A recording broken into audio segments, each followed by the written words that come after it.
Scarlett tightened her apron around her waist as she walked through the double doors of Lakeview Grill, a humble eatery tucked away in Cleveland, Ohio. The familiar scent of sizzling bacon and freshly brewed coffee filled the air, a comforting mix for most, but not for Scarlett. Today, the smells only seemed to deepen the fatigue settling into her bones. The constant murmur of customers, paired with the clinking of cutlery, felt louder than ever, amplifying the exhaustion that had been weighing her down all day. The lunch rush was in full swing, and Scarlett barely had a chance to catch her breath. At 25, she juggled her waitressing job with night classes at a local community college. She had a dream to finish her degree in social work, but the growing pile of bills made that dream seem increasingly out of reach with each passing day. But Scarlett wasn't the type to give up. She never had been. The staff at Lakeview Grill was a motley crew. Some had been around for years, treating the place like their personal playground, while others, like Scarlett, were just trying to get by. But today, even her usual allies seemed to be on edge, snapping at one another as the hours stretched on. Scarlett was setting a table near the window when the door creaked open, and in walked an older black man. His clothes were tattered, his shoes scuffed and barely holding together. He clutched a crumpled paper bag, the receipt peeking out from its opening like a forgotten relic. He paused just inside the door, glancing around the room, as if uncertain whether he should stay or leave. The noise in the restaurant seemed to subside for a moment, like the air had thickened with a collective breath. Scarlett noticed the sideways glances, the faint whispers from a nearby table of regulars. A couple of her co-workers exchanged amused looks, one nudging the other with an elbow. It was clear they didn't expect much from him. Probably just another transient looking for a warm place to sit before being asked to leave. But Scarlett saw something else. The man's eyes weren't just tired. They carried a deep unspoken sorrow, a kind of sadness that hit Scarlett harder than she anticipated. He looked like someone who had been wandering for hours, maybe even days, just trying to find a place where he could rest. "Hey, Scarlett," one of her co-workers, Beth, hissed from behind the counter. "Don't bother with him. He's not buying anything. Just tell him to move along." Scarlett ignored her, wiped her hands on her apron, and walked toward the man. "Hi there," she said, her voice steady but soft, a contrast to the noise of the restaurant. "Can I help you with something?" The man looked at her, his lips twitching like he wanted to speak, but couldn't find the words. Finally he managed to say, barely above a whisper, "I'm just hungry." Scarlett's chest tightened. She thought about her own empty wallet. She'd skipped breakfast to save a few extra bucks, but she pushed that thought aside. Without hesitation, she guided him to a small table in the corner. "Have a seat," she said, pulling out a chair for him. "I'll get you something to eat." The man sat down slowly, as if the very act of sitting was an effort. Scarlett glanced back toward the kitchen, where Beth was watching, shaking her head in disbelief. Another co-worker muttered something that made a few of them snicker. Scarlett didn't care. She walked back to the counter, pulled the last $10 bill from her pocket, and handed it to the cashier. "Get him whatever the kitchen can whip up for this," she said, her voice firm despite the uncertainty bubbling inside her. The cashier raised an eyebrow but took the money. "Your call," he muttered, looking less than thrilled. When Scarlett returned to the man's table, she brought him a glass of water. "The food will be out soon," she said with a small smile. "Take your time." For the first time since entering, the man's face softened, and he nodded his thanks, his gaze drifting back to his plate. Scarlett felt a warmth spread through her chest that she hadn't felt all day. When the food arrived, steaming scrambled eggs, toast, and hash browns, Scarlett placed the plate gently in front of him. He stared at it as if it were a feast fit for royalty. His hands trembled as he picked up the fork, pausing for a long moment before taking the first bite. Scarlett watched from the corner of her eye, feeling a sense of relief wash over her when he finally started eating. The whispers among her co-workers grew louder. Beth leaned against the counter, arms crossed, lips curled into a smirk. "I can't believe you wasted your money on him," she said, loud enough for Scarlett to hear. "He's not gonna tip you. Probably won't even say thank you." Scarlett turned toward her, her expression calm, but her eyes sharp. "Since when is kindness about what you get in return?" Beth rolled her eyes, But Scarlett ignored her, turning back to the man. He ate slowly, savoring each bite as if it were the best meal he'd ever had. Scarlett decided to refill his water, but as she approached the table, he looked up at her, his eyes glassy. "Why are you doing this?" he asked, his voice barely above a whisper. Scarlett hesitated for a moment, then replied simply, "Because you're hungry." He nodded, and though the question hung between them, neither of them spoke of it again. Scarlett didn't have a grand answer. She simply knew it felt right. Behind her, Beth wasn't finished. "Seriously, Scarlett, you've got to stop playing hero. It's not like you have money to burn." Scarlett turned around, her patience running thin. "Beth, if you have time to stand around criticizing me, maybe you should get back to work. There's a table that needs clearing." A few of the other staff stifled their laughs, and Beth shot Scarlett a glare before storming off. Scarlett didn't care. She took a seat across from the man, feeling the need to make sure he finished his meal in peace. "What's your name?" she asked gently. He paused, looking down at his plate for a moment before responding.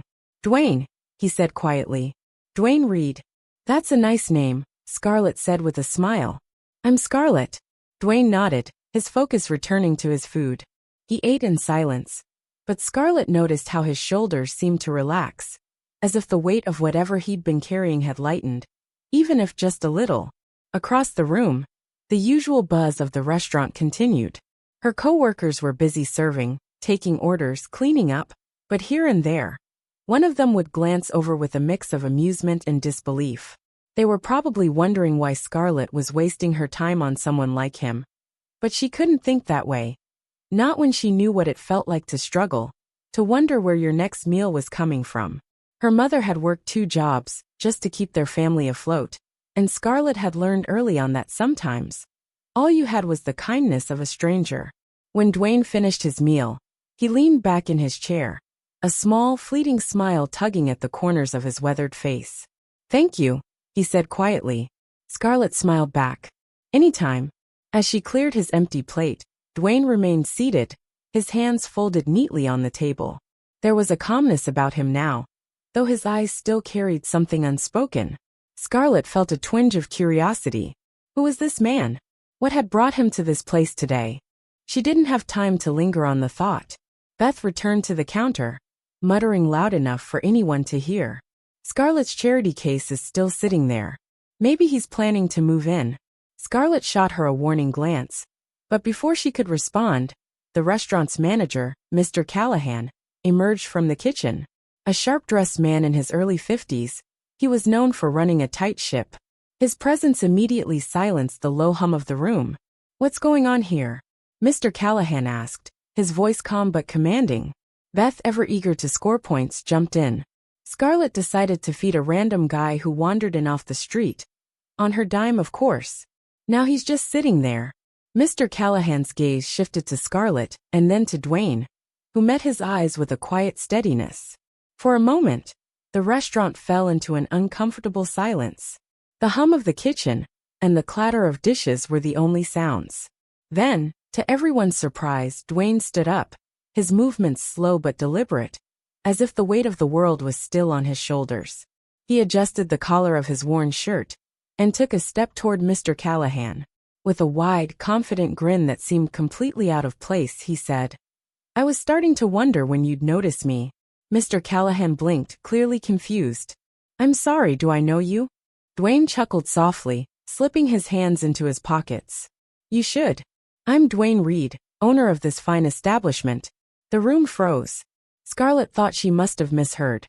She glanced at her co-workers, and the realization hit her like a thunderclap. Their faces were frozen in various expressions of disbelief. Beth's mouth hung open, her usual snark nowhere to be found. Mr. Callahan straightened, his face a strange mixture of shock and skepticism. "Mr. Reed," he began, trailing off as his eyes scanned Dwayne's ragged clothes and weathered face. "Yes, Mr. Callahan," Dwayne said, his smile unwavering. "It's me. I know I look a little different. Let's just say I've been conducting a bit of field research." Turning to face the rest of the staff, his expression shifted, becoming more serious. "You see, I've been away for a while, observing how things run when I'm not around. Today, I decided to see how my staff treats someone who looks like they don't belong. And let me tell you, I've learned a lot. His eyes swept the room, landing on each person in turn. When they reached Scarlett, they softened. Scarlett, he said, his voice suddenly warm. You showed me something today that I don't see often enough, kindness. Real, genuine kindness. You didn't know who I was. You didn't ask for anything in return. You just helped because you saw someone in need. Scarlett's cheeks flushed, and for a moment, she couldn't find her voice. She opened her mouth, but no words came out. Dwayne turned back to Mr. Callahan. Let's talk in your office, he said firmly. And when we're done, I'd like to have a word with Scarlett. Mr. Callahan nodded stiffly, his usual composure shaken, and he and Dwayne disappeared into the back. The staff erupted into whispers. Did that really just happen? One server murmured. I can't believe it, another said. He owns the place. Beth slumped against the counter, her face pale. For once she was speechless. Scarlett stood still, rooted to the spot, her heart pounding in her chest. She had no idea what to think, let alone what to say. All she knew was that her simple act of kindness had somehow led to this moment, one that was far from over. Scarlett fidgeted with her apron as she waited near the counter. The murmurs around her had died down, but the weight of everyone's curiosity lingered. Her coworkers stole glances at her, their expressions a mix of confusion and perhaps jealousy. Even Beth, her usual smugness replaced by an uneasy silence, seemed to be taking it all in. The door to the office creaked open, and Dwayne stepped out. His posture was confident, and his presence commanded attention. Mr. Callahan followed behind him, looking unusually subdued. Dwayne's gaze immediately sought Scarlett, and with a gesture, he invited her to follow him. Scarlett's stomach churned as she approached the office. Her heart raced with every step, and by the time she reached the door, she could feel it pounding in her chest. As she entered, Dwayne gently closed the door behind her, and the room, usually so intimidating with its neatly stacked papers and sharp-smelling leather chair, felt somehow different now, almost welcoming. Dwayne motioned for Scarlett to sit across from him. His demeanor was warm, yet there was an undeniable air of seriousness that made her nervous. Scarlett, he began, leaning forward slightly, his voice steady. I want to thank you. What you did today meant more than I can put into words. You didn't just feed a hungry man. You showed me that compassion still exists in a world that often forgets it. Scarlett shifted uncomfortably in her seat, unsure of how to respond. I couldn't ignore you, she said quietly. It didn't feel right. Dwayne smiled, his eyes softening. And that's exactly why you're sitting here right now. Reaching into his pocket, he pulled out an envelope and slid it across the desk toward her. Inside, you'll find $5,000. Consider it a thank you for your kindness today. Scarlett's eyes widened as she picked up the envelope, her hand trembling. I don't know what to say, she stammered. Dwayne's voice remained calm, yet firm. Say you'll use it to make your life a little easier. He paused for a moment before adding, but that's not all. Scarlett looked up, her heart beginning to race again. I've spoken to Mr. Callahan, Dwayne continued, and starting today, you're no longer just a waitress. I'm promoting you to assistant manager. Her jaw dropped. Assistant manager? She repeated, her voice a mixture of disbelief and confusion. But I don't have any experience. Dwayne waved his hand dismissively. Experience can be gained. Heart, however, is something you already have in abundance. That's what this place needs more of. Tears welled up in Scarlett's eyes. She blinked them back, trying to maintain her composure. Thank you, she whispered. Dwayne leaned back in his chair, studying her thoughtfully for a moment. Tell me, Scarlett, what's your dream? She hesitated, caught off guard by the question. I've always wanted to finish my degree in social work, she admitted. But with bills and everything, it's been hard to save up. Dwayne nodded thoughtfully, his expression softening. Consider this your lucky day, he said. I'll cover your tuition. All of it. I want you to pursue that dream. You've already proven you have what it takes to make a difference in people's lives. Scarlett's breath caught in her throat. You mean, you'll pay for my college? Dwayne smiled warmly. Every last cent. Tears streamed down Scarlett's cheeks, and she struggled to form words, but nothing seemed adequate. She stood up, moving around the desk to shake his hand, but Dwayne stood too, pulling her into a brief, warm hug. "Thank you," she managed to say, her voice thick with emotion. "I'll never forget this." "I know you won't," Dwayne said, stepping back. "Now go out there and show them what true leadership looks like." Scarlett left the office, her mind swirling with emotions, gratitude, disbelief, and an overwhelming sense of hope. She clutched the envelope tightly as she re-entered the restaurant, where her coworkers stood frozen, their eyes fixed on her. The room was eerily quiet, and for the first time, Scarlett felt the full weight of her actions ripple through everyone around her. Beth broke the silence, her voice shaky. What did he say?" Her earlier arrogance had been replaced with visible unease. Scarlett took a deep breath, her voice steady but calm. "I've been promoted to assistant manager," she said. "And he's covering my college tuition." The room erupted into murmurs, shock, envy, and perhaps a little respect. Beth's face turned pale. Her lips parted in disbelief. Mr. Callahan stepped out from behind the office door, clapping his hands to grab everyone's attention. "Let's get back to work, folks," he barked, his usual no-nonsense tone returning. "We've got customers to serve." The staff dispersed reluctantly, but Scarlett noticed how a few of them glanced at her with something akin to admiration. She didn't linger on it. There was too much to process. That night, Scarlett sat in her small apartment, staring at the check Dwayne had handed her. It wasn't just the money or the promotion that left her feeling overwhelmed. It was the validation. The acknowledgement that her small act of kindness had truly mattered.